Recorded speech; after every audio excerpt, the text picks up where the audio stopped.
Después de que Walt Disney falleció en 1966, solamente han existido 5 personas que han dirigido toda la compañía Disney.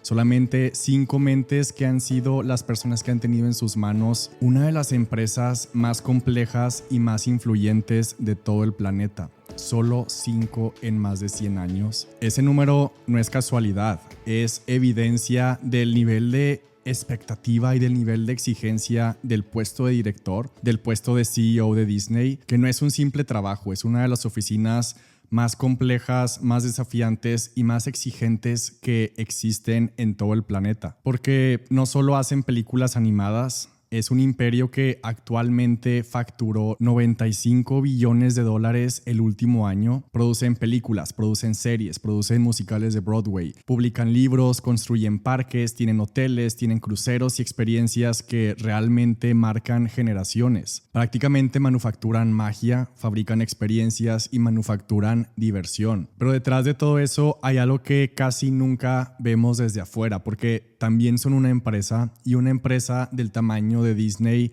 por más creativa que sea la empresa, también vive en el mundo de los reportes trimestrales, de las expectativas de los accionistas, de las juntas de consejo, y también viven en el mundo de la estrategia y las decisiones financieras.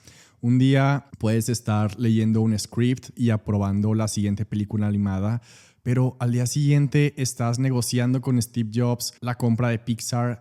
Un día estás inaugurando un parque en Shanghai, en China, pero al día siguiente tienes una llamada con los inversionistas, o al día siguiente estás decidiendo si apuestas billones de dólares para adquirir una empresa. Eso es Disney, un tablero gigantesco en donde cada movimiento afecta a miles de empleados, a miles de inversionistas de Wall Street, a clientes y fanáticos de todas partes del planeta. De niño, mi película favorita era Toy Story y la ponía todos los días, y aunque siempre he sido fan de la empresa, fan y consumidor, cuando fui creciendo, aparte de consumir sus películas y querer visitar sus parques, también me fui obsesionando en descubrir cómo hacían todo eso.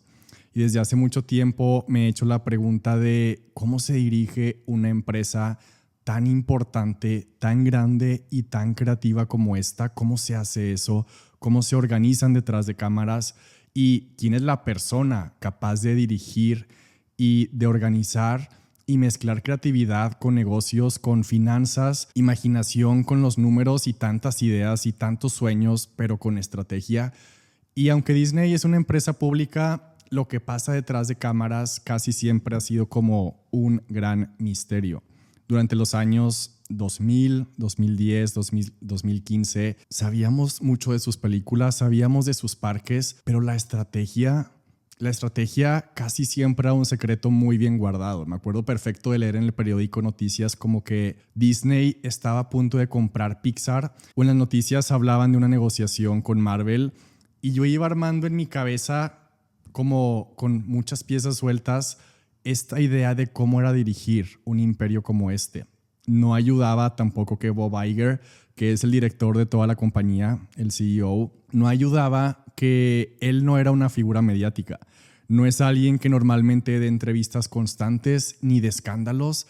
Él siempre ha ido como más detrás de todo, moviendo las piezas, pero sin llamar demasiado la atención. Eso cambió en 2019, que es cuando Bob Iger decide publicar su primer y único libro, que se llama The Ride of a Lifetime, con todas las lecciones de liderazgo y con todas las lecciones de estrategia que aprendió en más de 15 años como CEO de Disney. Y apenas supe de este libro en 2019, compré la preventa en digital para Kindle porque necesitaba tenerlo y leerlo lo más pronto posible. Moría de curiosidad por entender cómo piensa alguien que combina creatividad con negocios y con estrategia, y quería entender cómo planea, cómo toma decisiones, cómo dirige una empresa de este tamaño. Y cuando lo leí, lo terminé y se convirtió al instante en uno de mis favoritos. Lo compré también en físico y lo he leído 3 veces. La primera justo antes de lanzar mi primera empresa. Como siempre pasa con los libros, cada vez que lo vuelvo a leer, aprendo o detecto algo diferente. Y no pienso que sea solamente cualquier libro.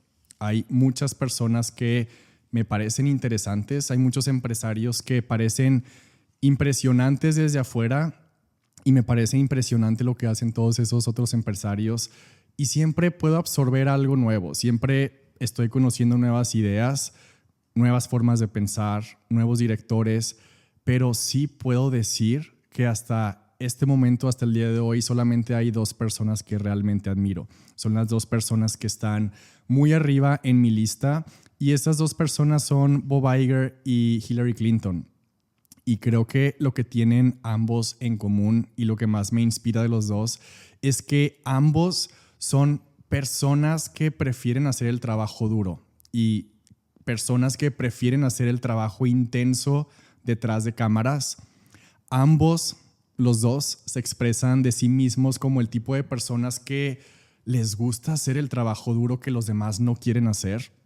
Los dos tienen en común que les gusta hacer los números, estudian todos los escenarios posibles. Ambos toman decisiones muy difíciles, pero con mucha preparación. Yo pienso en la palabra preparación y automáticamente me los imagino a ellos dos.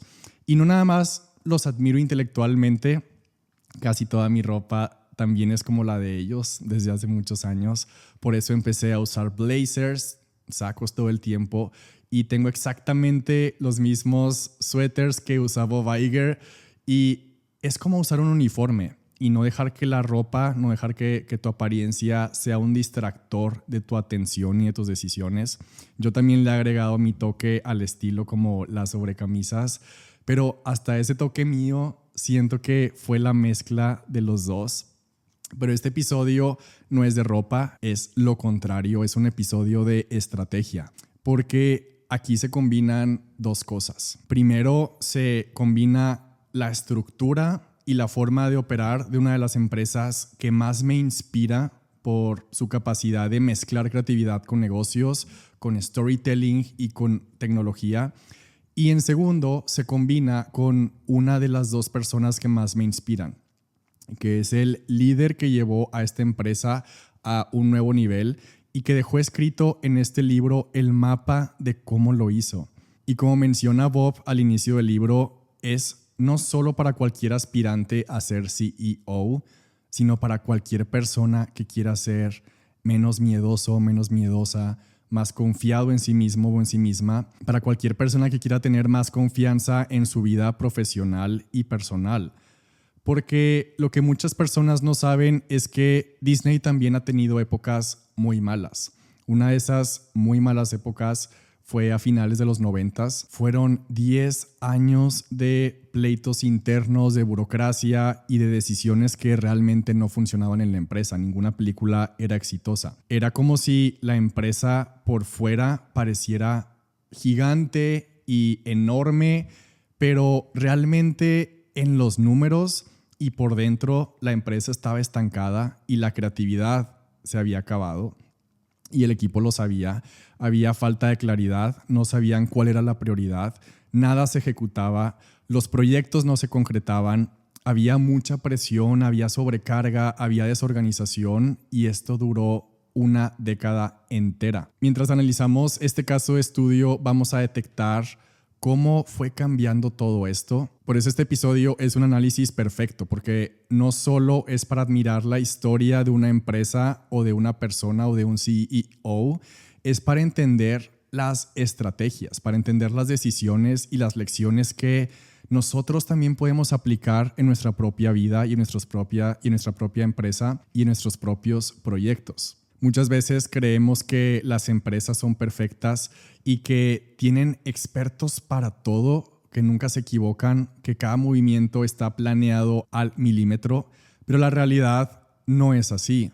Las empresas también se confunden, las empresas también se estancan, las empresas también improvisan, porque al final las empresas no son entes perfectos, las empresas están hechas por personas y la forma en que esas personas lideran sí importa. El liderazgo de un solo director, el liderazgo de un solo CEO puede cambiar por completo la historia de una compañía entera como Disney. Y si eso es cierto, y si eso pasa en una empresa y en una compañía de $95 billones, también es cierto en nuestra propia vida. Porque tu empresa, tu proyecto también dependen de cómo lo lideras tú. También dependen de la claridad con la que tú tomas decisiones, de la forma en la que tú planeas tu estrategia y de la disciplina con la que ejecutas esa estrategia. Y eso es lo que me interesa, no solo analizar esto como la historia de Disney, sino como si fuera un espejo en el que podamos ver, en este caso de estudio, las similitudes que hay con tu vida, con tus proyectos, con tu forma de tomar decisiones. Porque la idea no es que escuches lo que hizo Bob Iger y que después digas, qué interesante, sino que tú puedas detectar lo que tú puedes aplicar en tu día a día, cómo ganar claridad, cómo dejar de dispersarte, cómo terminar lo que empezaste, cómo tomar decisiones y prepararte para arriesgarte. Ese es el objetivo de este episodio, que lo que le funcionó a una de las compañías más grandes del planeta, tú lo puedas aplicar en tu propio camino. Y para entender perfectamente este caso de estudio, para entender cómo funciona la mente, la disciplina, la estrategia de Bob Iger, no basta con ver sus grandes jugadas y sus grandes decisiones en Disney. Tenemos que ir mucho más atrás. Tenemos que desarmar la historia completa e ir a sus inicios, a los primeros años en los que no había reflectores ni presupuestos billonarios, porque en los inicios y a lo largo de la historia es donde se formó la mentalidad que después provocó las decisiones más admiradas del mundo corporativo. Entonces necesitamos rastrear de dónde vienen sus hábitos, de dónde viene su forma de ver el trabajo y su manera de convertir sus ideas en estrategia, porque en la historia de las personas siempre hay pistas de su mentalidad. Siempre hay huellas a lo largo de su historia que explican por qué piensan como piensan. Y todo empieza cuando Bob Iger nació un 10 de febrero de 1951 en el estado de Nueva York. Su papá era profesor de una universidad y su mamá también era maestra. Ambos eran de clase media. Y algo muy curioso es que cuando él era niño, cuando era niño veía la tele y veía desde ese entonces un programa de Disney que se llamaba El Club de Mickey Mouse. Y también vio las películas en el cine como Cenicienta, que en esa época la tele era en blanco y negro y todo era como relativamente nuevo, pero sí acepta que de niño él tenía una fascinación por todo lo que tuviera que ver con la tele. Y esa fascinación venía de algo muy sencillo, que la televisión era para él como una ventana al mundo más grande de lo que él conocía en su propia colonia o en su propia ciudad. Porque cuenta que eran de clase media y no tenían viajes, no tenían vacaciones. Entonces veía el mundo a través de la tele. Era curiosidad pura. Y desde entonces, desde que era niño, se le quedó grabado que algún día él quería estar del otro lado de la pantalla. Y cuenta que a los 10 años él ya sabía que quería trabajar en esa industria. También menciona que siempre se ha levantado temprano y que desde que recuerda le gusta dedicar esas primeras horas del día a sí mismo antes de que el mundo se levante. También hay otra cosa que me llamó la atención y es que cuenta que durante toda su vida, desde que era chico, su papá siempre pasaba por su cuarto y pasaba como por su puerta para preguntarle y para revisar que Bob estuviera utilizando su tiempo de manera productiva. Y el papá trataba de asegurarse todo el tiempo que Bob siempre estuviera haciendo tarea o que siempre estuviera involucrado en algo que lo hiciera mejor de alguna manera. Sí menciona también que al papá también le importaba que Bob se divirtiera, pero también le importaba mucho que Bob utilizara muy bien su tiempo, porque para él era importante que su hijo utilizara su tiempo de manera sabia y que su hijo estuviera haciendo el trabajo enfocado a sus metas desde que era chico. De hecho, menciona tal cual, y lo voy a citar: estoy seguro de que mi vigilancia, que algunos dirían que es obsesión con la administración y manejo de mi tiempo, viene de él, viene de mi papá. Después, cuando creció, estudió la carrera de comunicación en una universidad que se llama Ítaca Y mientras estudiaba, tuvo un trabajo en la pizzería local de Pizza Hut, haciendo pizza. También, siendo estudiante, fue host del programa de tele que tenían en el campus, en la universidad. Y cuenta que sí sacaba buenas calificaciones, un poco más altas que el promedio. Y sí menciona que casi todas sus calificaciones eran Bs y As. Que por ejemplo en México esas calificaciones son como 80s o 90s, o en países como España sería un satisfactorio o un notable. Sí acepta que lo académico nunca fue como su gran pasión, y también cuenta que a esa edad no sabía qué era el éxito todavía para él, pero sí sabía que estaba súper determinado a no vivir una vida decepcionante. Después, cuando se graduó, su objetivo era convertirse en corresponsal de noticias. Y su primer trabajo fue dando el clima. Cuenta que no le gustaba tanto ese trabajo y no se parecía en nada a lo que él quería. Él se imaginaba poder ser host del canal de noticias, y duró muy poco tiempo ahí porque después pasó una de las cosas más importantes en su carrera sin darse cuenta. En 1974, gracias a un contacto familiar, al contacto de un tío, le ofrecen a Bob un trabajo en la ciudad de Nueva York, pero se lo ofrecen en una cadena de noticias que se llama ABC. ABC en ese tiempo era uno de los grandes canales de televisión abierta en Estados Unidos. Era uno de esos canales gigantes que todo el mundo veía todos los días, y el trabajo que le ofrecieron era a cambio de $150 a la semana. Y el puesto que le ofrecieron no tenía nada que ver con ser host de noticias, porque este era el canal más importante de todo Estados Unidos.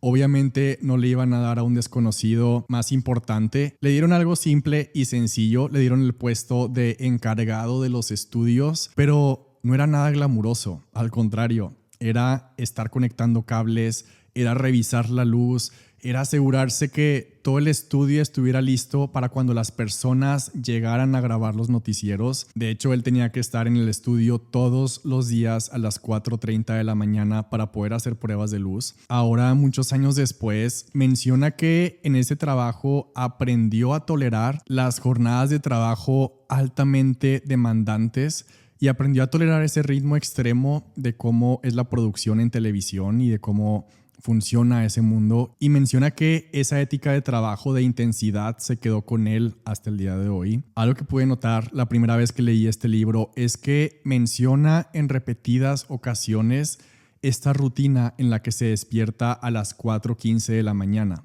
Todavía lo hace, y sí menciona que ahora en la actualidad ya no lo hace para llegar al estudio a las 4:30, sino que ahora lo hace por razones diferentes, por razones personales, porque le gusta tener tiempo para pensar, le gusta tener tiempo para leer, tiempo para poder hacer ejercicio antes de que empiecen las horas del trabajo. Levantarse a esa hora no tiene que funcionar para todas las personas, pero sí menciona que sin importar la hora, de alguna manera sí tienes que encontrar tu propio espacio en el día, sí tienes que encontrar un momento para dejar que tus pensamientos vayan más allá de las urgencias inmediatas del día, para poder pensar con menos presión y para poder pensar de una manera mucho más creativa de lo que es posible cuando ya arranca tu día.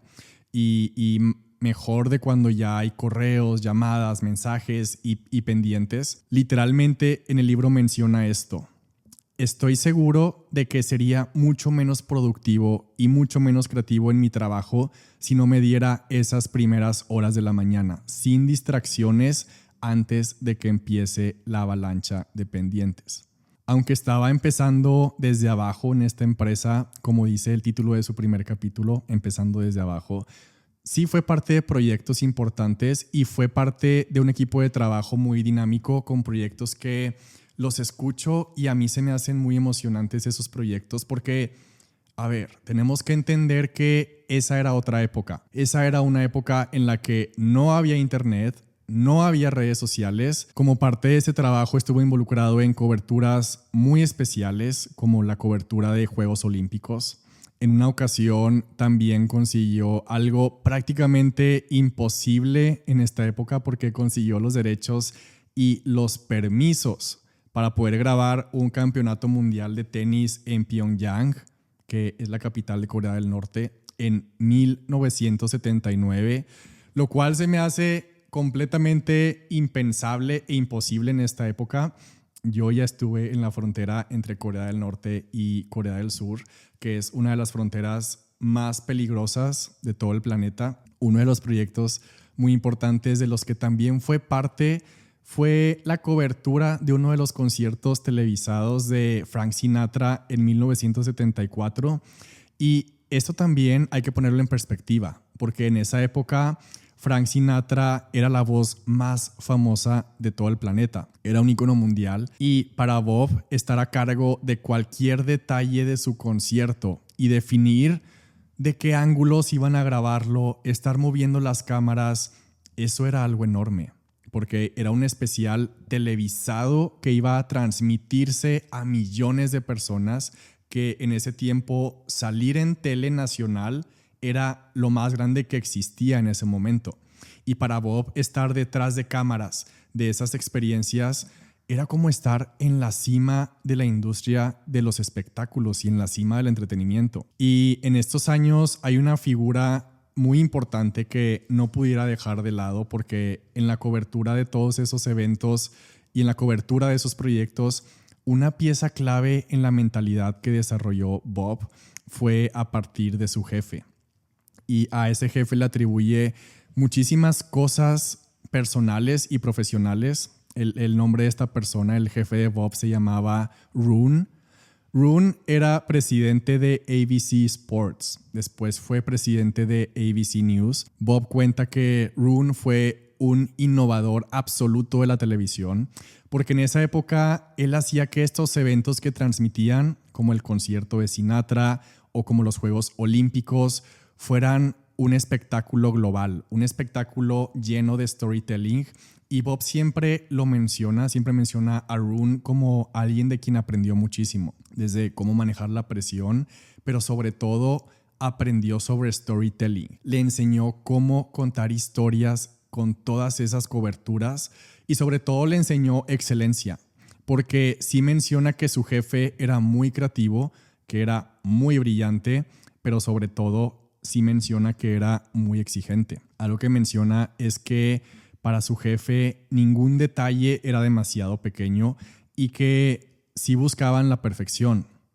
La primera vez que leí el libro tuve que dejar de leer este capítulo para procesar y para poder pensar y para poder entender lo que Bob estaba tratando de decir. Porque yo he crecido con un mantra, el mantra de hecho es mejor que perfecto, y Bob presenta algo que de entrada parece lo contrario a ese mantra. Él menciona que desde que estaba con este primer jefe hasta la actualidad, él actúa bajo el estándar de la búsqueda implacable de la perfección. Y a ver, como él lo explica y como lo explicaba Roon para su primer jefe, la perfección es el resultado de hacer bien todas las cosas. Y su mantra era simple: haz lo que tengas que hacer para mejorarlo. Quiero leer algo que escribí en mi primer libro sobre esto. Hecho es mejor que perfecto es una manera de terminar las cosas. Cuando estás persiguiendo una perfección que no existe, acabas abandonando lo que hayas avanzado. Y cuando dejas sin terminar las cosas que ya te habías propuesto, vas perdiendo poco a poco tu capacidad de confiar en ti mismo y en ti misma. Vas perdiendo poco a poco la seguridad de que lo que dices lo haces. No nos confundamos. Ser mediocre no es opción. Una cultura del mínimo esfuerzo no haría nada para hacernos salir adelante, ni en nuestras vidas personales o profesionales. Estaríamos más bien retrocediendo. Se trata de encontrar un balance. La virtud es una disposición voluntaria adquirida que consiste en un término medio entre dos extremos malos, uno por exceso y el otro por defecto. Bob menciona sobre esto que la búsqueda implacable de la perfección es difícil de definir porque no se trata de matarte logrando algo imposible. Él describe más la perfección como una mentalidad, más que como un set de reglas o un conjunto de reglas específicas. Y menciona que para él la perfección se trata más de crear un entorno en el que te niegas a aceptar la mediocridad y donde empujas y bloqueas de manera instintiva las voces que te pueden llegar a aparecer en tu cabeza que te dicen, no, es que no lo puedo hacer mejor o no lo puedo hacer bien porque no tengo el suficiente tiempo. O no lo puedo perfeccionar porque estoy cansado, estoy cansada y no tengo tanta energía. O no lo puedo mejorar, o no lo puedo hacer mejor, o no lo puedo perfeccionar porque eso involucra o implica tener una conversación difícil y no quiero tener esa plática. O cualquier otra de las mil excusas con las que solemos convencernos de que así ya está bien o de que así ya como está es suficiente.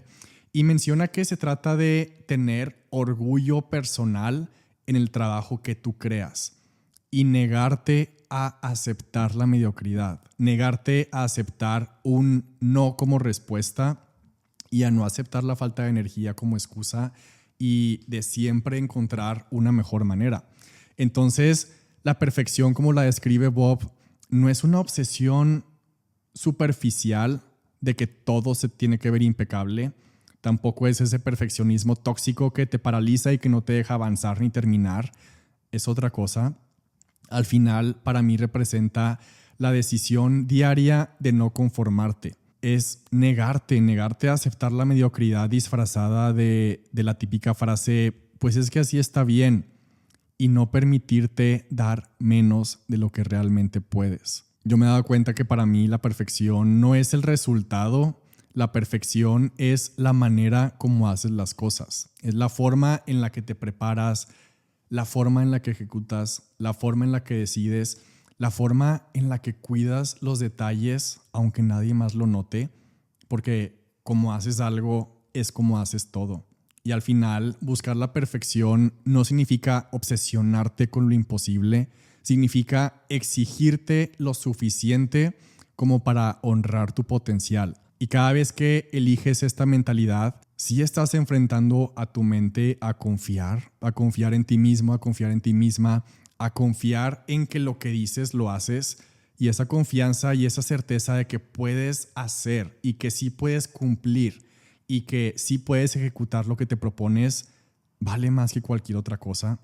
Conforme fue pasando el tiempo, obviamente con esta mentalidad empezó a llamar la atención de todos, empezó a llamar la atención de los diferentes departamentos y empezó a subir de puesto en ese canal. De su jefe aprendió a liderar producciones, aprendió a liderar equipos y poco a poco también iban aumentando sus responsabilidades.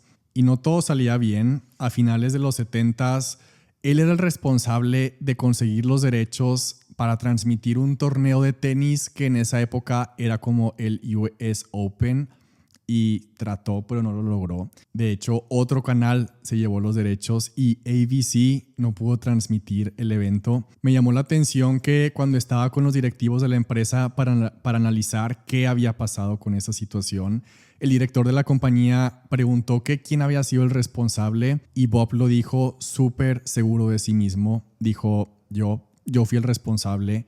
Yo fui la persona que no consiguió las negociaciones. Y en esa reunión aceptó y explicó lo que había pasado. Y al salir de la reunión, los otros directivos y las otras personas lo felicitaron por haber reconocido que se había equivocado. Y me gusta mucho que Bob lo resalta en el libro como la importancia de tomar responsabilidad cuando te equivocas. Y eso es parte de crecer como persona. Eso es parte de crecer como profesionista, pero también tener la seguridad de decir lo que salió mal.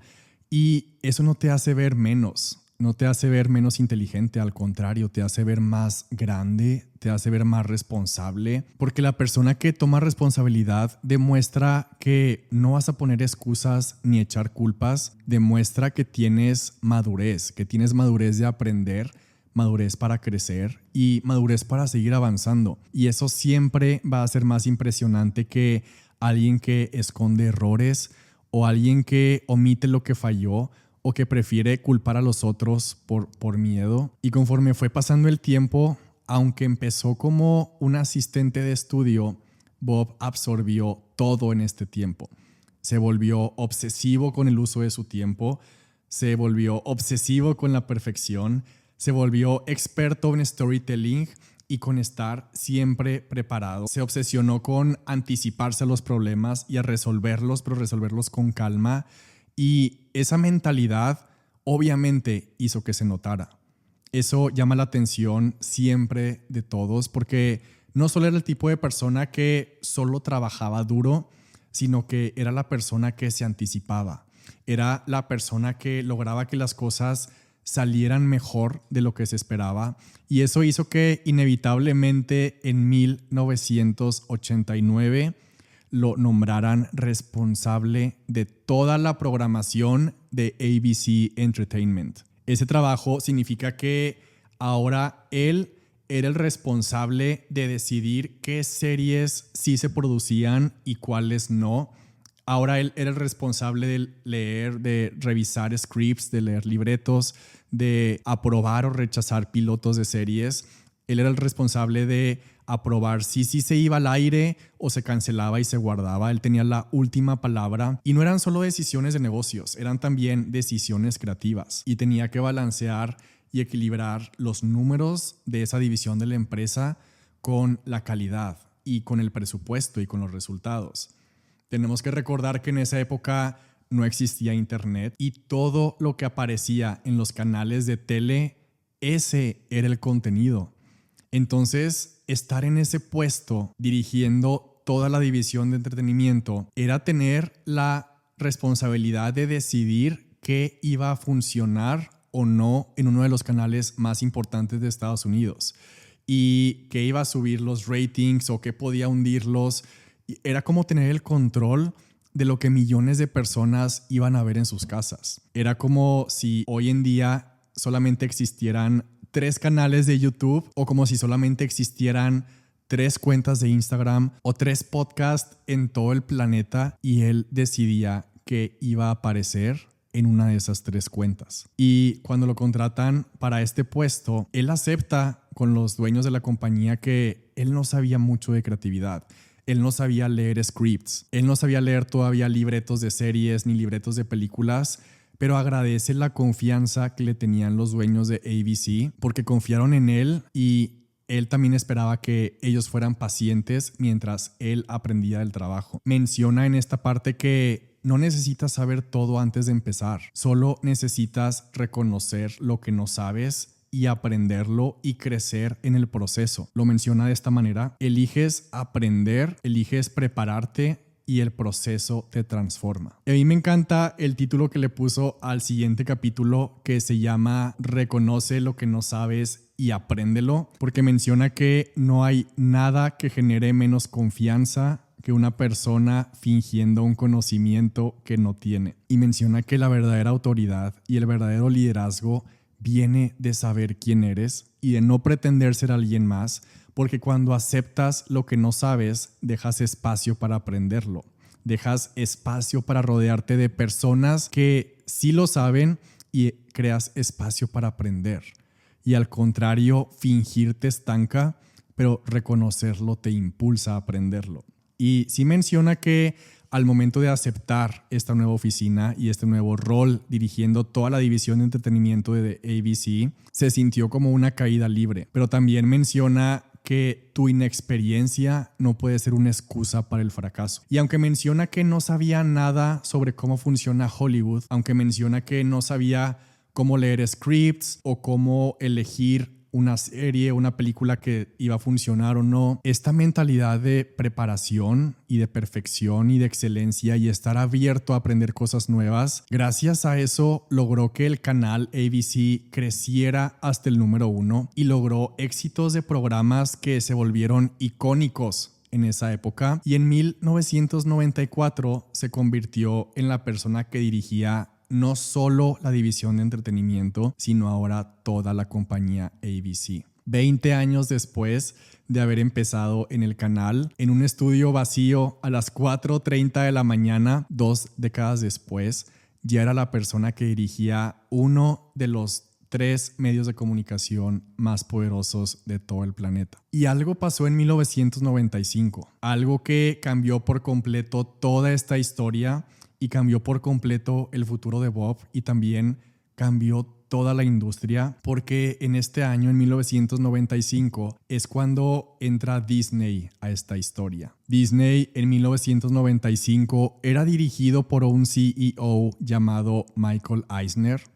Y aunque Disney ya era un imperio, estaba en un punto muy determinante porque sí hacían películas animadas, sí tenían parques, pero necesitaban crecer en el terreno de la tele y en el terreno del cable, porque en esa época la tele era lo que hoy son las plataformas y la tele era lo que marcaba la cultura popular y también ahí estaba el mercado entero de la publicidad. Y entonces ese año Michael Eisner, que era el director de Disney de esa época, negocia con los dueños del canal ABC comprar toda la empresa, todo ABC. Y aquí Bob no tenía absolutamente nada que ver en la negociación porque él no era el dueño del canal. Esta jugada estratégica de Disney de comprar ABC les dio diversificación y les dio control de distribución y control de expansión. Con esta compra de ABC ya no iban a depender únicamente de estrenar películas en cine o ya no iban a depender solamente de sus parques. Ahora iban a tener también sus propios canales de televisión abierta y deportes en vivo, noticias, cable. Y lo interesante es que en esta transición Bob era visto como una de las piezas más valiosas de esta compra. Michael Eisner, el director de Disney, confiaba mucho en él por lo que escuchaba de otros empresarios y quiso asegurarse de que él se quedara después de la compra porque sabía que era alguien que podía hacer crecer todo lo que venía después. Y cuando finalmente se pactó esta compra y cuando ABC pasó a ser parte de Disney, hubo algo muy importante porque a partir de este punto la historia ya no va a ser la misma. Y es que todo lo que Bob había aprendido dentro de la cadena ABC lo había preparado para llegar hasta aquí, pero lo que venía después de esto era un escenario completamente diferente, porque entrar a Disney fue entrar a un tablero mucho más grande del que él conocía, con jugadores completamente diferentes, no solo en un canal de tele,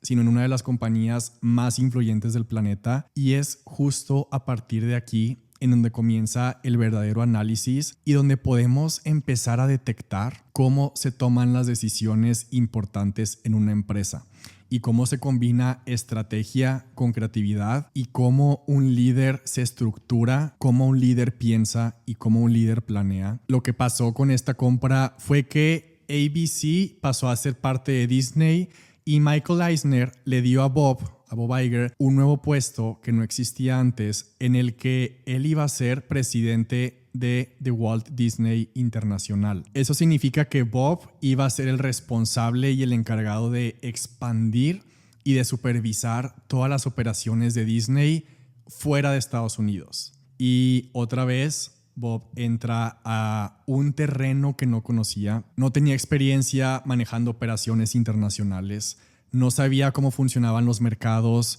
en Asia o en Europa y no tenía un mapa claro de cómo expandir una marca del tamaño de Disney en países y en culturas que tienen reglas y leyes diferentes y distintas, pero como él mismo dice, tu inexperiencia no puede ser una excusa para el fracaso. Y con esa mentalidad se lanzó a aprender desde cero todo esto, rodeándose de personas que sabían más que él, porque ese es uno de sus principios más claros. No importa cuánto hayas avanzado, siempre vas a estar frente a algo que no sabes. Y el verdadero liderazgo está en tener humildad para reconocerlo y en la disciplina para aprenderlo. Pero al mismo tiempo hubo algo obvio cuando ABC compró Disney, y esto es muy importante porque en este momento fue obvio para Bob y también se lo mencionaron y se lo dijeron y se lo hicieron saber muchos otros empresarios y las personas cercanas y se lo dijeron sus asesores, también se lo dijeron los dueños de la compañía ABC. Y es que ahora era obvio que cuando Bob estuviera dentro de la compañía Disney en este nuevo puesto, Ahora iba a ser un escenario muy posible. Ahora ya era una posibilidad muy realista que él algún día se convirtiera en CEO de Disney si seguía haciendo las cosas bien. Pero tomó una decisión que me parece extremadamente bien acertada y muy inteligente. Y quiero citar lo que dice en el libro sobre esto. Y dice, como líder, deberías de querer que las personas a tu alrededor tengan la motivación de crecer y de asumir cada vez más responsabilidades. Siempre y cuando soñar con ese nuevo puesto que desean no los distraiga del trabajo que ya tienen en sus manos. No dejes que la ambición te aleje demasiado de la oportunidad real que sí tienes. Menciona que lo importante es encontrar el balance entre hacer bien el trabajo que tienes hoy, ser paciente, buscar oportunidades para aportar más, para poder expandirte, para poder hacerte indispensable y que tu actitud, tu energía y tu enfoque sea tan evidente que tus jefes sientan que tienen que recurrir a ti cuando surja la oportunidad. Y si tú eres el jefe, menciona que este tipo de personas son a las personas que hay que nutrir, no a los que están exigiendo ascensos o a los que están quejándose de no ser aprovechados lo suficiente, sino nutrir a las personas que demuestran día a día que son indispensables. También dice algo que me parece clave porque fue parte de su mentalidad justo en ese preciso momento y dice, he visto a muchas personas obsesionarse con un puesto o con un proyecto en específico, pero la probabilidad de que realmente lo obtuvieran era tan baja que esa fijación y esa obsesión se convirtió en un problema. Se enfocaron tanto en lo que estaba a lo lejos que dejaron de crecer en donde ya estaban. Dejaron de atender con excelencia sus responsabilidades presentes porque estaban demasiado ocupados deseando otra cosa. Y entonces su ambición se volvió contraproducente. Entonces, en este momento no permitió que su ego o que su ambición se enfocaran en ese futuro trabajo como CEO. Y eso fue clave, que no se obsesionó con eso y decidió no gastar energía en un puesto que todavía no era suyo. Y en lugar de dejar que la ambición se volviera una distracción, eligió enfocarse en lo único que sí podía controlar, que era hacer su trabajo actual con excelencia. Y esa fue su estrategia, y esa decisión aparentemente simple es lo que años después lo llevaría exactamente a ese puesto que en ese momento decidió no obsesionarse por alcanzar. Hizo lo que siempre había hecho, que era enfocarse en su trabajo, enfocarse en la división internacional de Disney. Se dedicó a aprender cómo funcionaban los mercados internacionales. Se dedicó a expandir la presencia de la empresa en otros países. Él estaba cumpliendo, pero dentro de la empresa estaba pasando algo muy grave y algo muy grande. Para entender muy bien este momento y lo que estaba pasando, tenemos que regresar a 1983, 10 años antes, cuando Disney estaba en una de sus peores crisis, porque en ese momento Roy Disney era CEO. Él era el sobrino de Walt, pero estaban en la peor crisis. De hecho, en 1983 las acciones cayeron más de un 23% y entonces es cuando llega y es cuando contratan a Michael Eisner y lo contratan junto con una nueva persona que era su mano derecha, que se llamaba Frank Wells. Michael Eisner era el CEO y Frank Wells era el presidente y el director operativo de toda la empresa. Y entre los dos rescataron toda la compañía. Prácticamente eran como el dúo perfecto. Juntos iniciaron una de las etapas más exitosas de la historia de Disney, que es cuando tuvieron estrenos como La Sirenita, La Bella y la Bestia, Aladdin, El Rey León. Era como si Disney hubiera vuelto a ser Disney otra vez. Pero justo en este año que compraron ABC, Frank Wells, que era el dúo perfecto y la mano derecha del CEO de Michael Eisner, Frank murió y falleció en un accidente de helicóptero y fue súper difícil para Michael Eisner porque perdió a su mejor amigo, perdió a su socio más cercano, perdió a la persona que operaba toda la compañía y entonces al mismo tiempo la salud de Michael Eisner empezó a deteriorarse mucho. Tuvo un infarto, tuvo una cirugía de corazón abierto y mencionan que también perdió mucha confianza y perdió mucha seguridad y perdió energía, perdió estabilidad y a partir de ese momento fue un desorden completo en la empresa. Para empezar, el director de Disney Animation Studios, que había hecho todos esos éxitos, renuncia porque él creyó que, ahora que había fallecido Frank, creyó que él iba a ser el nuevo director operativo. Creyó que él iba a ser la nueva mano derecha, pero no lo fue y entonces se enoja y renuncia. Y a partir de ahí, las películas que se empiezan a producir a partir de ahí, todas eran un fracaso en taquilla. Y esas películas que voy a mencionar, al escucharlas, nosotros podríamos pensar que fueron grandes éxitos porque parecen clásicos, pero en realidad todo lo que hacía Disney durante esos 10 años era un gran fracaso económico. Ni siquiera recuperaban las inversiones.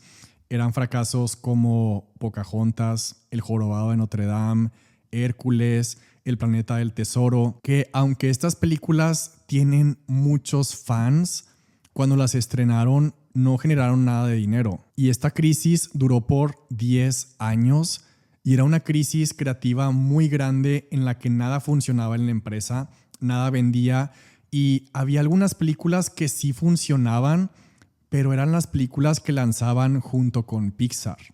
Películas como Toy Story o como Bichos o Buscando a Nemo, pero tenemos que recordar que Pixar no era de Disney.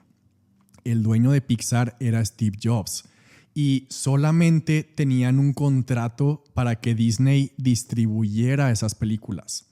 Eso significa que las ideas no eran de Disney. Los personajes no eran propiedad de Disney. Disney muy apenas veía las películas ya casi hasta que estaban terminadas y esas películas sí funcionaban mucho en taquilla y estaban generando mucho dinero y era prácticamente lo único que sí funcionaba de todo lo que hacía Disney. Y en esta época en la que Michael Eisner perdió a su mano derecha y que tenía mucha presión gigantesca de todos los inversionistas, empezó a comportarse de manera muy equivocada y muy errónea y mencionan que ya desconfiaba de todo mundo y tomaba decisiones con paranoia. Cuentan que quería controlar cada detalle pero terminaba no controlando nada y nada le salía bien y perdió como el equilibrio. También se peleó con Steve Jobs, se peleó internamente y públicamente. De hecho, Steve Jobs estaba súper enojado y mencionó públicamente en 2004 que jamás iba a volver a hacer una película y que jamás iba a volver a hacer un negocio con Disney. Y ese era el escenario. Una empresa con éxitos en taquilla, pero que no eran éxitos suyos.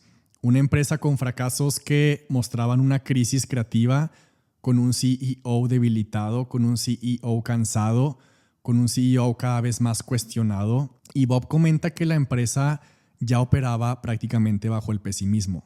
Operaban bajo la paranoia y el estrés se volvió cada vez más intenso. Y menciona que Michael Eisner en todas las reuniones y todos los días ya estaba como convencido de que todo lo que hacían iba a fallar y de que otra empresa los iba a superar. Literalmente Michael Eisner decía todos los días, y lo voy a citar, el cielo se está cayendo. Y como líder no puedes comunicar ese pesimismo a las personas con las que te rodeas. Bob menciona que eso es devastador para la moral de una compañía y que actuar con pesimismo y actuar con paranoia drena la energía de todos y que apaga la inspiración de todas las personas. También menciona que el optimismo en un líder, especialmente en tiempos difíciles, es clave porque el optimismo enciende emociones y crea movimiento, crea innovación, crea creatividad. Y me gusta cómo lo dice: nadie quiere seguir a un pesimista. Y en medio de todo esto, Bob seguía haciendo su trabajo. Bob seguía aprendiendo, Bob seguía preparándose y menciona, y yo estoy de acuerdo con esto, tienes que aprender a absorber. Si no haces el trabajo que se tiene que hacer, las personas a tu alrededor lo detectan de inmediato y el respeto hacia ti desaparece. En 2004 ya había mucha tensión. Ya había una lista de muchísimos fracasos creativos. Las películas no funcionaban. La relación con Pixar ya estaba rota. Steve Jobs y Michael Eisner estaban peleados. Pixar anunció que no renovaría el contrato con Disney y al mismo tiempo, dentro de la empresa, Roy Disney, el sobrino de Walt, estaba en total desacuerdo en la forma en la que Michael Eisner estaba dirigiendo la compañía y Roy renunció al consejo. Renunció al consejo el sobrino de Disney y lo hizo público y denunció públicamente a Michael Eisner en los medios como un mal líder y fue un gran escándalo mediático, fue un escándalo muy grande y todo eso explotó en la reunión anual de accionistas. Y lo que pasó ahí es que una mayoría significativa de accionistas decidió ya no darle su voto a Michael Eisner. Y entonces el consejo tomó una decisión. Y esa decisión fue que ya había llegado el momento de iniciar la transición y de buscar un nuevo CEO. Y a partir de aquí es mi parte favorita. Cuando una empresa como Disney empieza a buscar un nuevo CEO, no es una entrevista y ya. Es un proceso muy largo, un proceso confidencial y buscan candidatos externos y candidatos internos para dirigir la compañía. El consejo forma un comité y ese comité arma una lista y es un proceso que tarda meses y el comité evalúa si estas personas que van descartando tienen visión creativa, evalúa si tiene disciplina financiera, evalúan si sabe sobre manejo de crisis, evalúan su reputación, evalúan su capacidad para liderar un equipo, su capacidad para liderar un ecosistema creativo y van filtrando los resultados de estas entrevistas y filtran también su historial de cómo lidera equipos, hablan con sus ex jefes, analizan cómo decide, cómo se comporta bajo presión, analizan si cumple lo que promete. También el consejo hace escenarios y hace simulaciones y le preguntan mucho ¿qué harías con este tema? ¿O qué harías en esta otra situación? Y también miden como su capacidad estratégica, si sabe poner prioridades, si sabe decidir, se sabe enfocar, porque esta es la persona que va a marcar la estrategia y la persona que va a implementarla y es la persona que va a marcar la visión de toda la empresa por la próxima década o más. Bob en ese momento tenía una ventaja y tenía una desventaja. La ventaja era que él era la única persona que iban a considerar como candidato interno para ser CEO. Todos los demás posibles candidatos iban a ser externos, pero la desventaja era exactamente la misma, que al venir desde adentro, él iba a ser visto por el consejo como alguien que iba a seguir haciendo lo mismo que ya estaba haciendo Michael Eisner antes, como alguien que iba a continuar con la misma cultura, con los mismos errores y como alguien que iba a continuar con la misma forma de dirigir que ya estaba en crisis. Entonces el reto de Bob era enorme y el reto era demostrar que no era más de lo mismo. Tenía que convencer al consejo de que aunque él había trabajado toda su vida dentro de ABC y de Disney y que había sido leal a la compañía y que sí había sido leal a Michael Eisner, su visión era completamente diferente y tenía que demostrar que él era la única persona en todo el planeta que tenía la capacidad de reinventar a Disney desde adentro, pero con una mentalidad nueva. Y aquí empieza mi parte favorita. Para empezar, necesitaba un plan. Menciona que esos momentos en los que te descubres a ti mismo esperando que algo funcione, pero sin poder explicarte a ti mismo cómo va a funcionar, ahí es cuando debería encenderse una alarma, porque significa que no tienes un plan. Ahora que releí el libro, me recordó la frase de la película de la Fórmula 1, la esperanza no es una estrategia. Bob menciona que tienes que hacer esto, que tienes que detenerte y hacerte preguntas que aclaren el camino. Preguntas como ¿cuál es exactamente el problema que necesito resolver? Porque, a ver, él no podía llegar con el consejo y decirles que se iba a enfocar en miles de cosas al mismo tiempo, porque eso es impensable, eso es imposible decirle eso al consejo. Y lo primero que definió fue que no quería estar en el negocio de jugar a lo seguro. Menciona que quería estar en el negocio de crear posibilidades de grandeza, como este concepto de innovar o morir, a diferencia de cómo había estado actuando con miedo Michael Eisner. Pero necesitaba una estrategia, necesitaba un plan que presentar. Porque cuando están buscando al CEO es como una campaña y se dio cuenta que el mensaje de esta campaña y el mensaje que él tenía que dar en estas entrevistas y en estas reuniones con el consejo tenía que tratarse sobre el futuro. Y entonces llegó a la primera reunión con el consejo y les dijo, a ver, no puedo hacer absolutamente nada sobre el pasado. Lo que sí podemos hacer es hablar de las lecciones que aprendimos y asegurarnos de que aplicamos esas lecciones de aquí en adelante. También se dio cuenta que si quería ser CEO y si quería demostrar que sí tenía esa capacidad, no podía enfocarse en todo al mismo tiempo. Necesitaba prioridades. Bob menciona que cuando tienes demasiadas prioridades, entonces no tienes ninguna porque dejan de ser prioridades. Y sí menciona que una prioridad es ese pequeño número de cosas en las que realmente vas a invertir tiempo, en las que vas a invertir capital y que vas a invertir recursos. Si dices que tienes 10 prioridades, no solo le quitas importancia a todas, sino que no vas a enfocarte en ninguna, nadie va a recordarlas y pierdes enfoque. Menciona que las prioridades es lo que separa a los grandes líderes de las demás personas y que el tiempo, la energía, tu capital y tus recursos se desperdician cuando no tienes claro cuáles son tus prioridades. Si no tienes prioridades, las personas dentro de tu organización sufren porque no saben en qué tienen que enfocarse. Entonces ahí es cuando aparece el miedo, ahí es cuando aparece la indiferencia y ahí es cuando empieza a generarse la frustración en la que la moral se hunde. Él menciona que es simple, es sentarte a definir este es el lugar al que queremos llegar y este es el camino por el que vamos a llegar.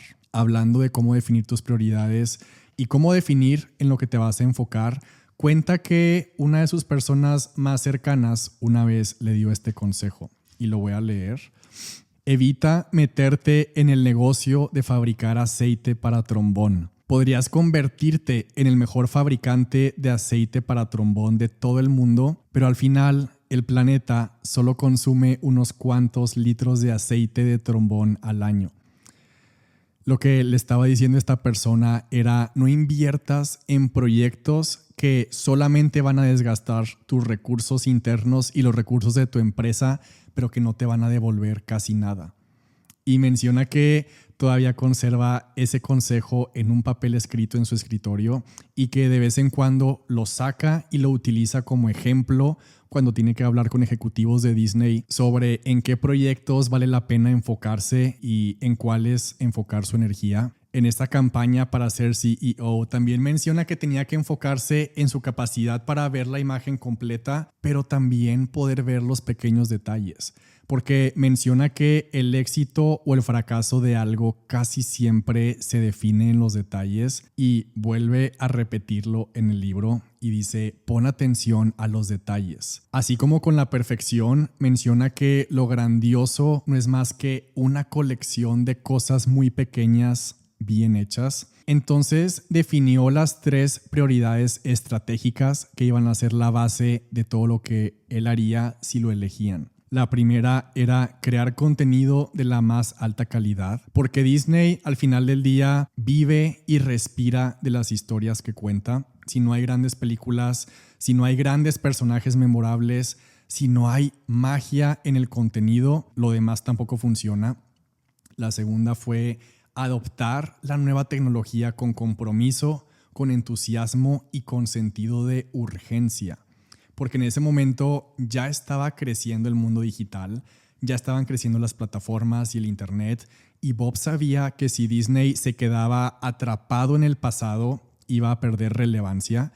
Y la tercera fue convertir a Disney en una compañía verdaderamente global, porque hasta ese momento Disney era muy fuerte en Estados Unidos, pero todavía tenía muchísimo por crecer en Asia, en Europa y en América Latina. Y si realmente querían ser una empresa del futuro, tenían que estar presentes en cada mercado importante de todo el mundo. Y no fue fácil. Este proceso de entrevistas y de reuniones para elegir al siguiente CEO duró casi un año entero.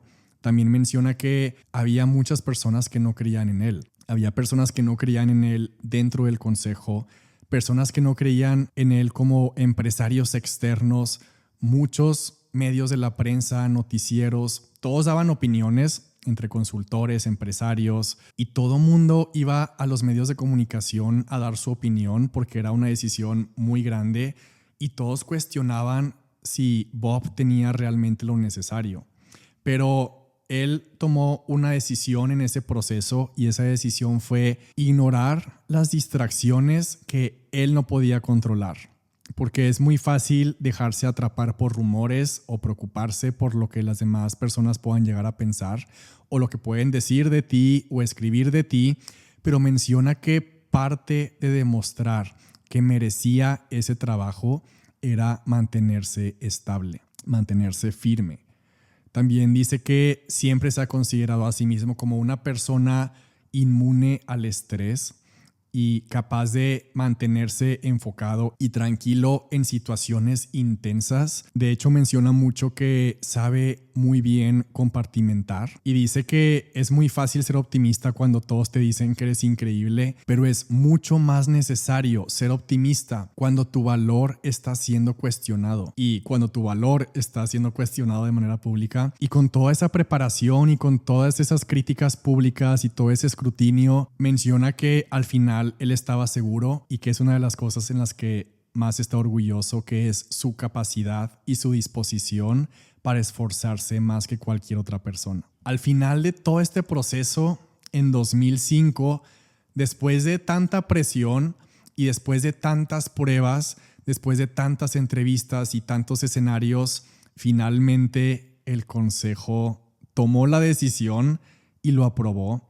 Y Bob Iger se convirtió en el 6º CEO de la historia de Disney y cuenta que lo primero que hizo fue hablarle por teléfono a Steve Jobs para poder decirle que lo acaban de nombrar nuevo CEO. Y lo primero que le preguntó a Steve Jobs, sin rodeos, fue ¿cuánto tiempo trabajaste con Michael Eisner? Y Bob Iger contestó que casi 10 años y la respuesta fue súper seca por parte de Steve, fue al grano y le dijo, pues entonces no creo que las cosas vayan a ser diferentes, y le colgó el teléfono.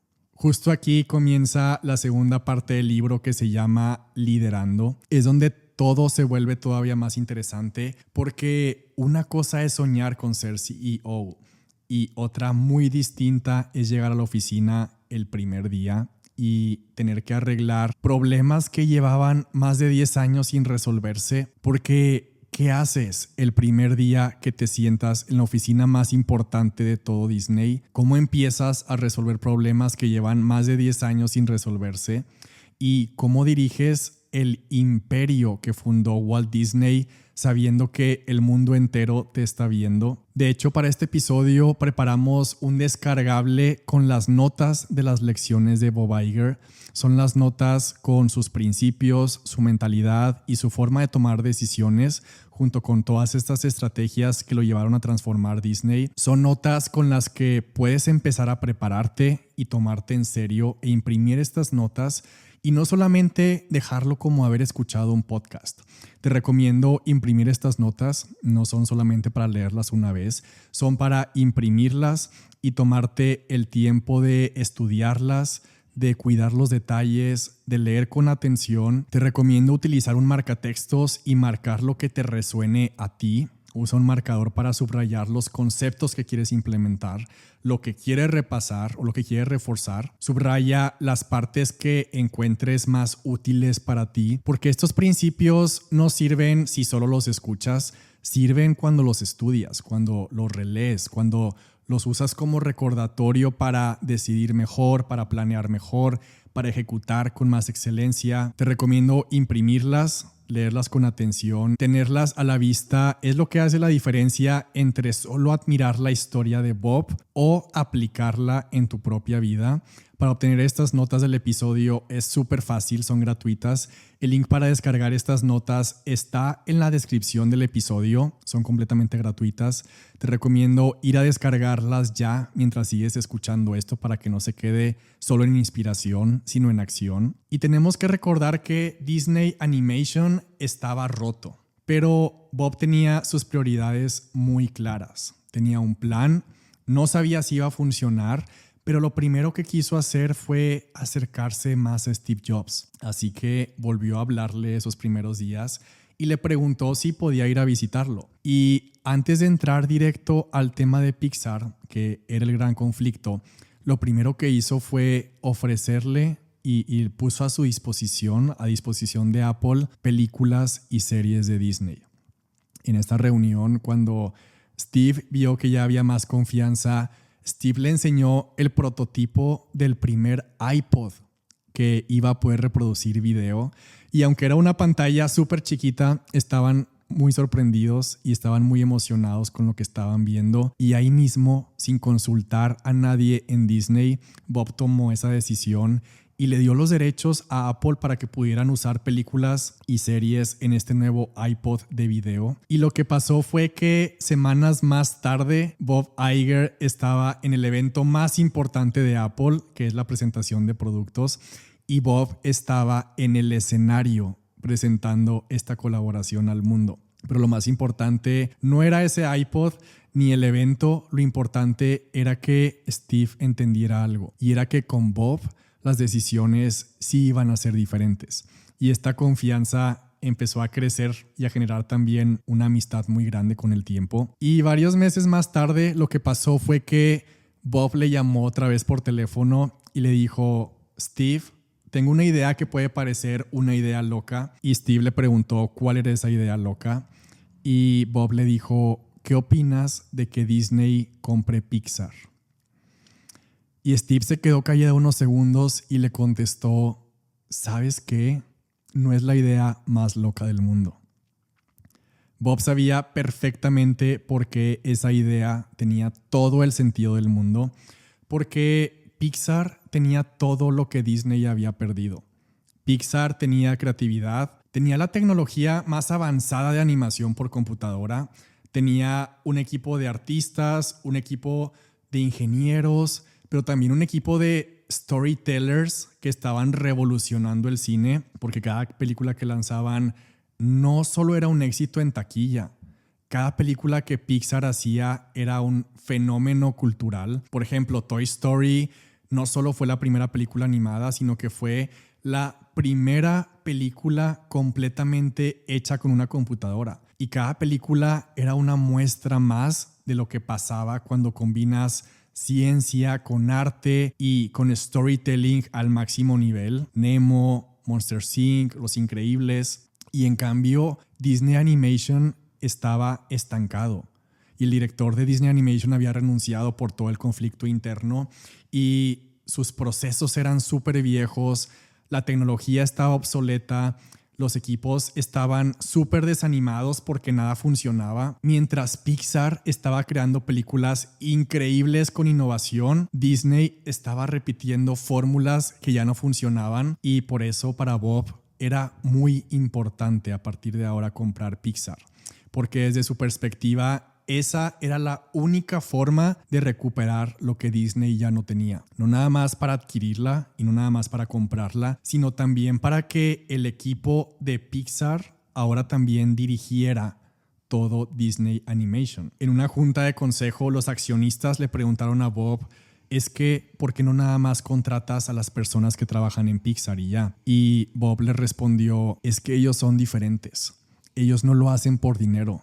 Ellos lo hacen por algo más. Y la primera vez que Steve Jobs se reunió con Bob para hablar de esta posible venta, Bob menciona que llegó directo a la oficina de Steve y cuenta el dato curioso y el dato chistoso que para Steve Jobs el concepto de plática o el concepto de small talk para Steve Jobs era nada más como preguntar sobre el clima y después ya empezar a hablar de los negocios. Y al instante pasaba a hablar de esos temas importantes para los que era la reunión. También cuenta que la manera en la que a Steve Jobs le gustaba tomar decisiones era agarrar un plumón y ponerse a anotar cosas en un pizarrón en blanco en dos columnas.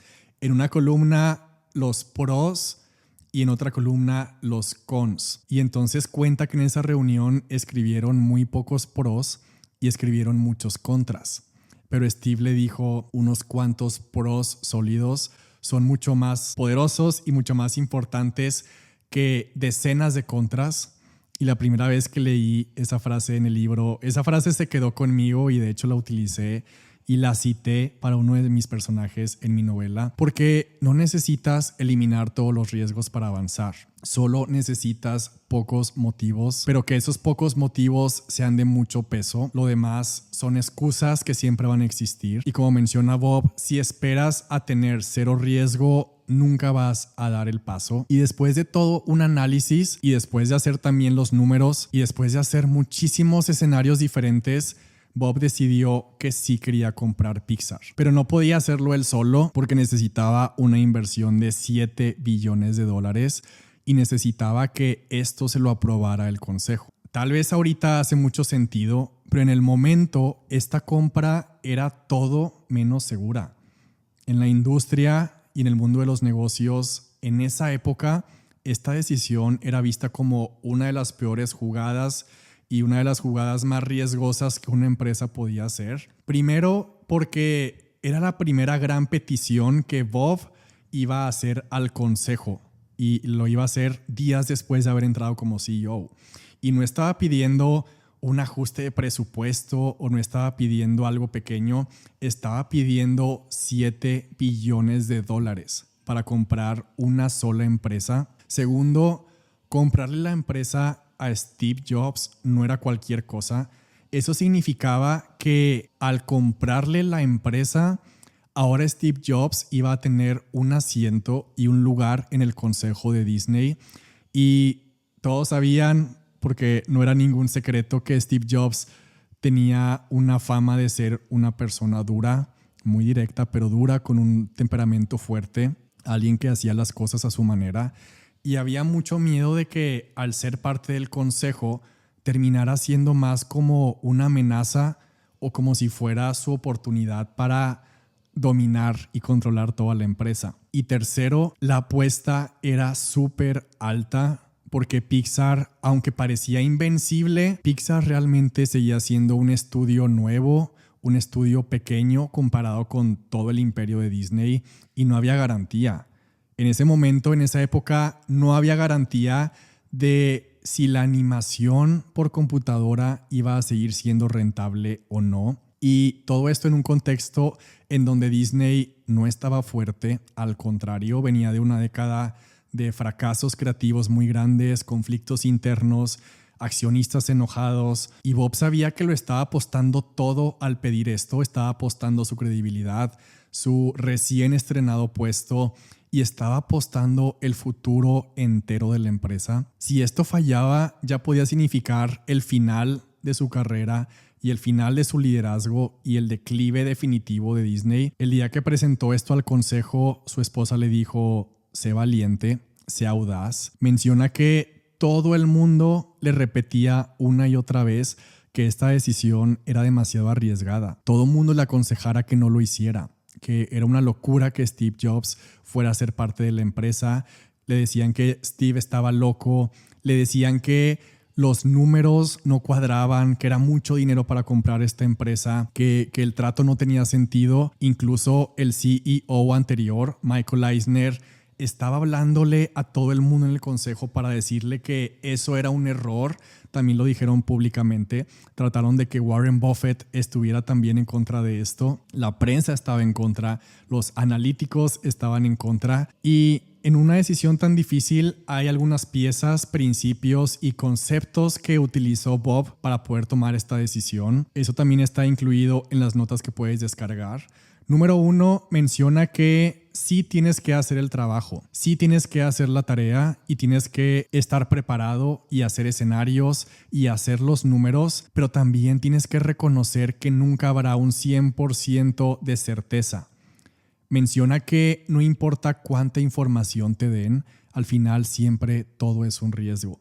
Y la decisión de tomar ese riesgo o no termina dependiendo solamente de la intuición de una sola persona. Y me llamó mucho la atención que es de los primeros empresarios que leo que hablan de intuición como parte de una habilidad dentro de los negocios y menciona que tal vez no sea el consejo más responsable decir que un líder simplemente tiene que confiar en su intuición y ya, porque puede interpretarse como impulsividad o como una apuesta sin análisis, pero como en todo, la clave está en la combinación, en absorber toda la información, en sí evaluar cada factor, en evaluar lo que dicen las personas a tu alrededor, evaluar lo que dicen las personas con las que confías, analizar lo que muestran tus análisis detallados, pero después también tienes que aceptar que hay cosas que los análisis nunca te van a poder dar y que al final todo se reduce a tu intuición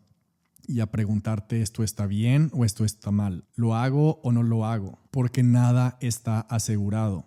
Pero menciona que como mínimo tienes que estar dispuesto a tomar grandes riesgos porque no puedes tener grandes victorias sin ellos. También menciona que ya había estado en ese negocio el suficiente tiempo como para haber escuchado y haber conocido todos los viejos argumentos y ya había estado el tiempo suficiente como para escuchar todas las viejas excusas y que ha aprendido que todos esos argumentos y todas esas excusas que todos los demás le decían son al final eso, viejos. Lo que hizo ese día para presentar su petición muy firme al consejo fue ir a su oficina y primero leyó para sí mismo un fragmento del famoso discurso de Roosevelt, el discurso que se llama El hombre en la arena, y voy a leerlo.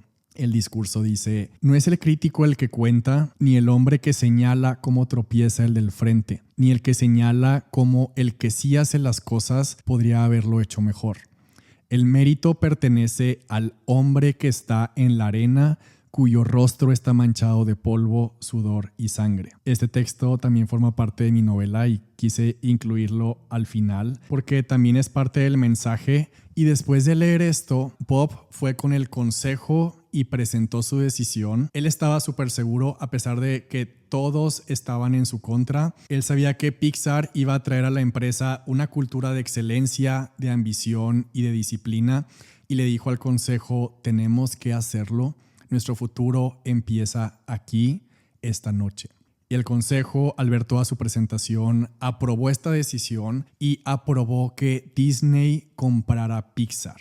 El día que estaban a punto de anunciar a todos los medios de comunicación y a la bolsa, el día que iba a hacerse esto oficial, la rueda de prensa estaba programada para la 1 del mediodía y 30 minutos antes Steve Jobs le pidió a Bob una plática y le pidió que salieran a caminar.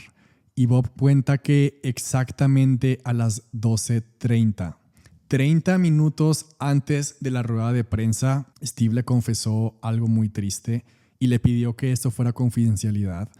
Steve le confesó que tenía cáncer y le confesó que solamente le quedaban un par de años antes de su muerte y Steve le ofreció cancelar la compra, pero le pidió que si Bob cancelaba la compra, Bob no podía decir el motivo, porque el cáncer era confidencial.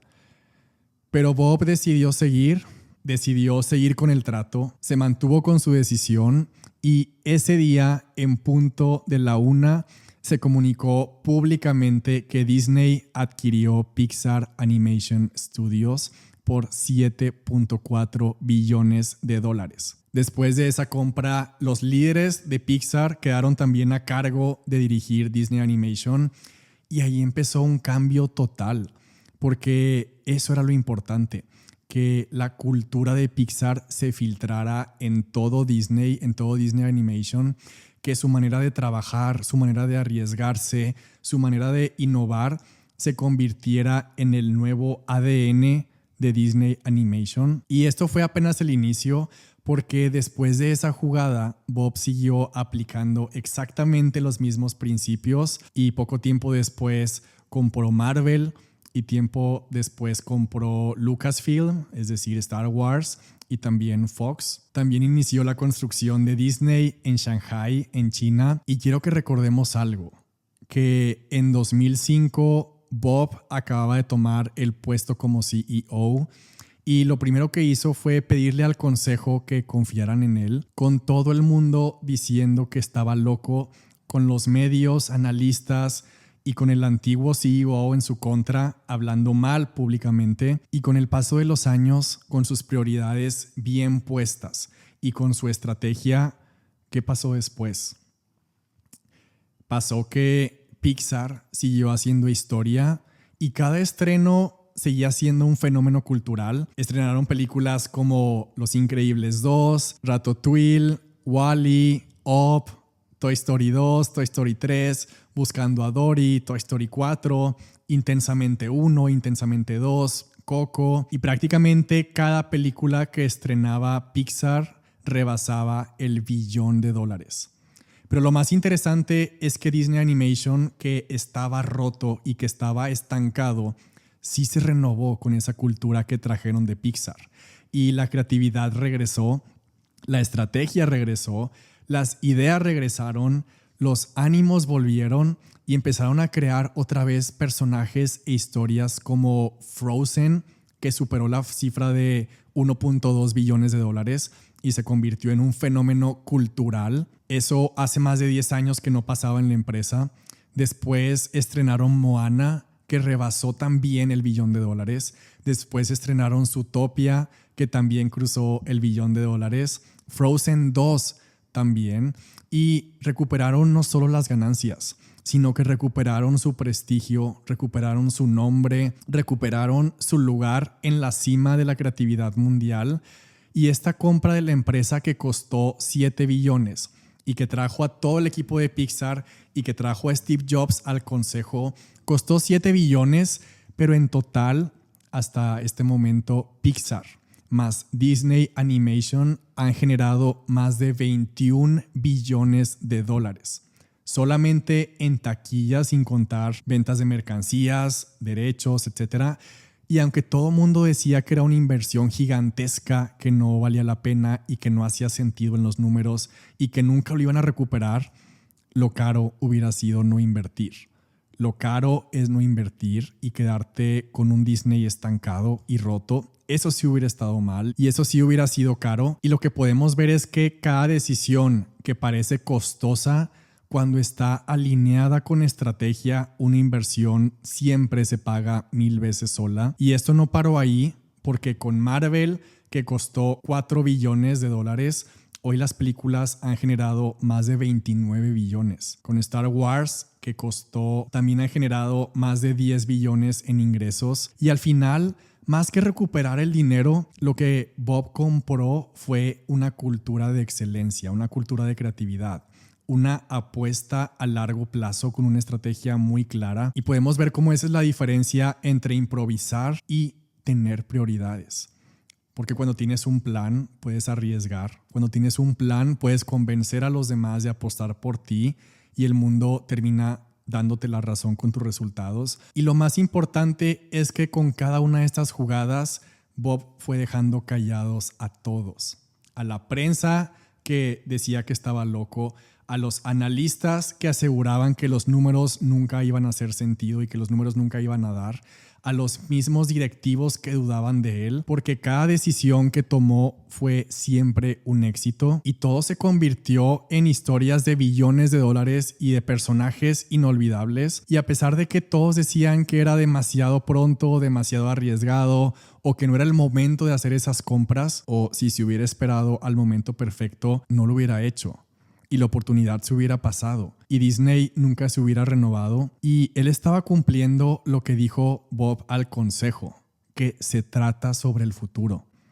Disney falló 10 años seguidos hasta que redefinió su estrategia, porque no importa entonces lo que no funcionó antes, importa lo que vas a hacer diferente ahora.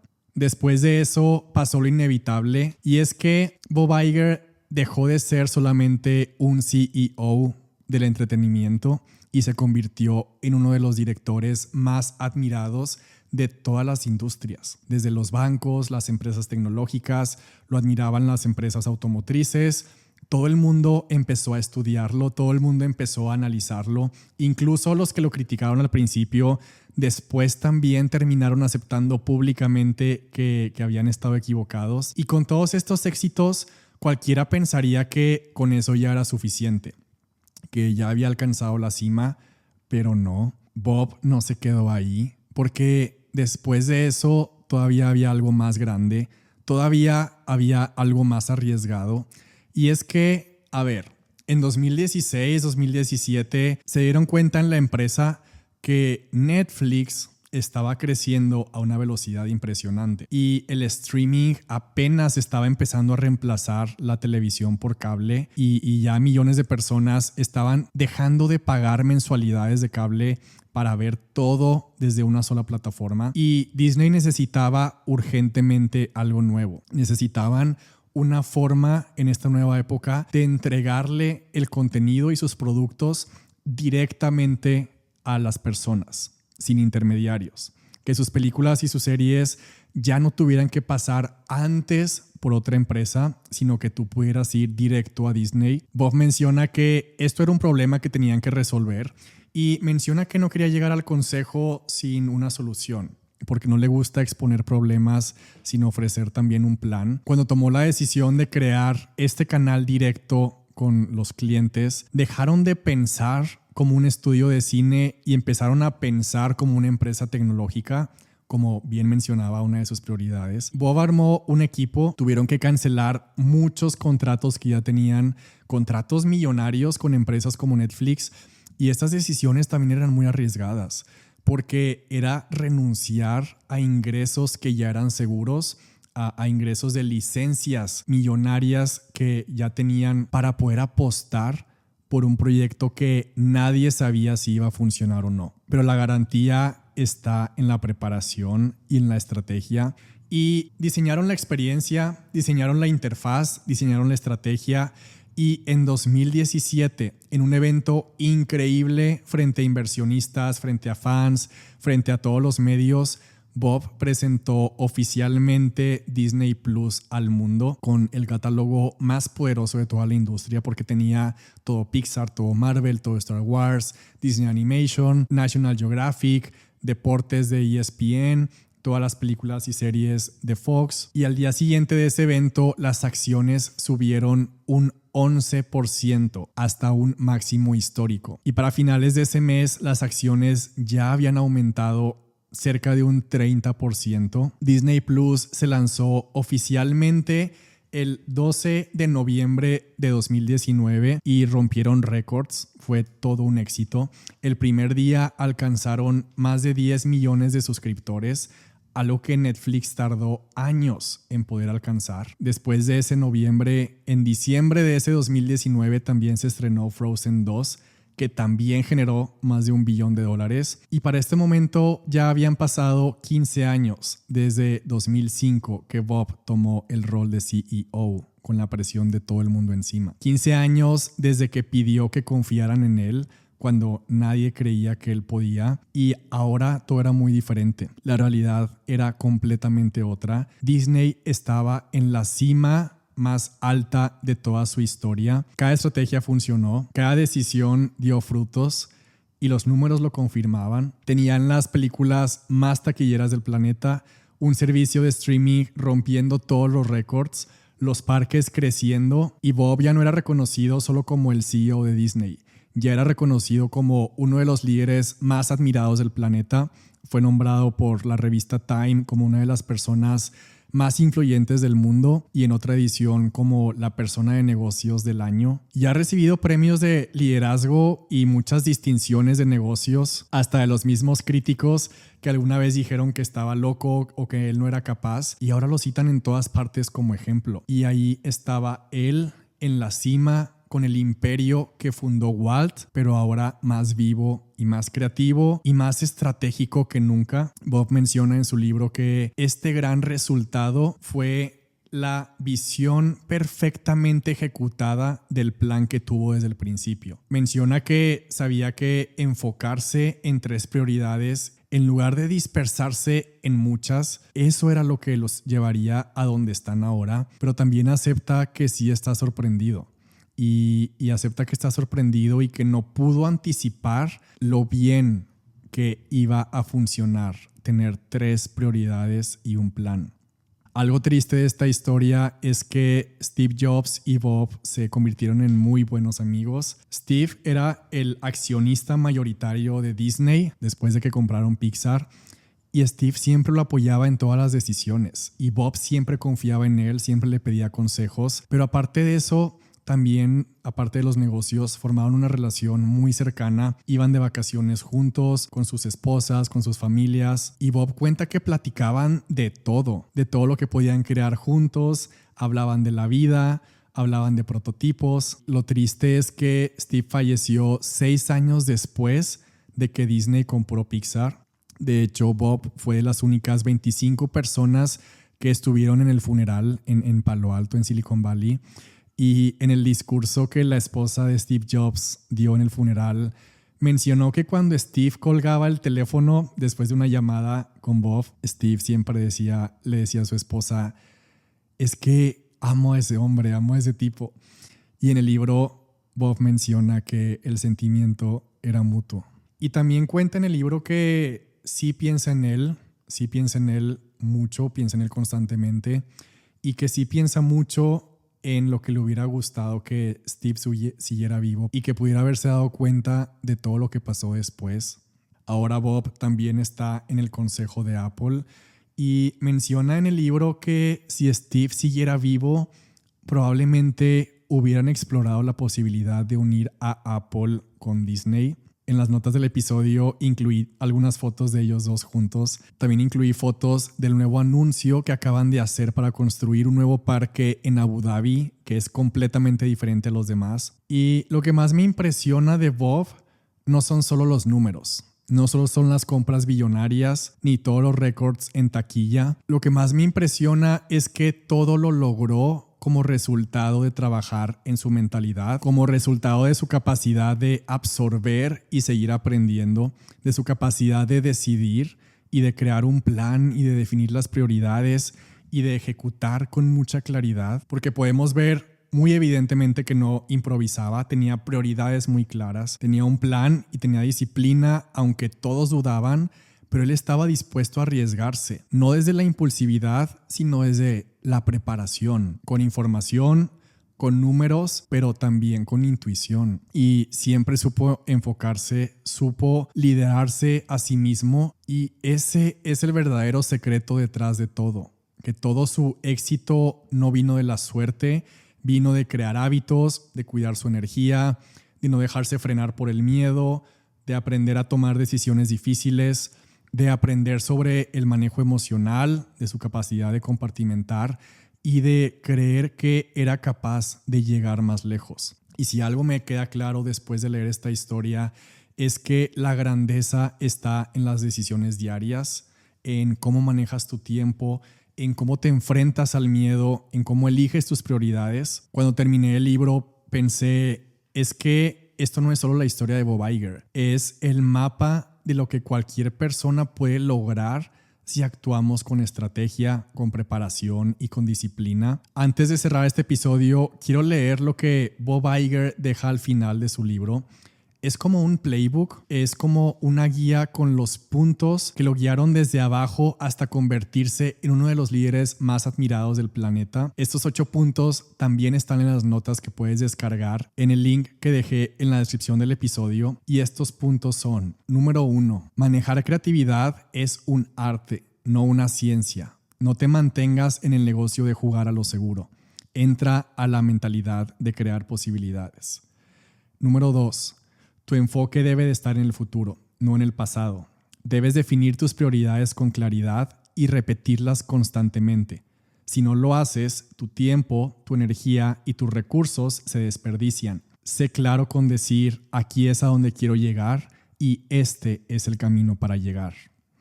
Número 3, gestiona tu tiempo. Haz las preguntas que necesites hacer. Reconoce sin miedo lo que no entiendes y haz el trabajo para aprenderlo lo más rápido posible. Si no haces el trabajo, las personas a tu alrededor lo notan. Pierdes respeto. Hacer el trabajo es parte del trabajo. Haz la tarea, prepárate, porque lo grandioso no es un acto único. Es la suma de miles de cosas pequeñas bien hechas. Pero reconoce que nunca habrá un 100% de certeza No importa cuántos datos tengas, siempre será un riesgo. Y al final, la decisión dependerá de tu intuición. Si algo no se siente bien para ti, no va a ser bueno para ti. Si algo se siente bien para ti, va a estar bien para ti. Número 4. El pesimismo lleva a la paranoia. La paranoia lleva a estar a la defensiva. Y estar a la defensiva lleva a evitar riesgos. El optimismo nace de la fe en ti mismo y en ti misma. La base del liderazgo es el coraje. El riesgo es esencial, la innovación es vital, pero la verdadera innovación solo ocurre cuando las personas tienen coraje. Número 5. Las personas normalmente evitan tomar decisiones grandes y oportunidades importantes porque construyen excusas y construyen escenarios catastróficos antes de siquiera intentarlo.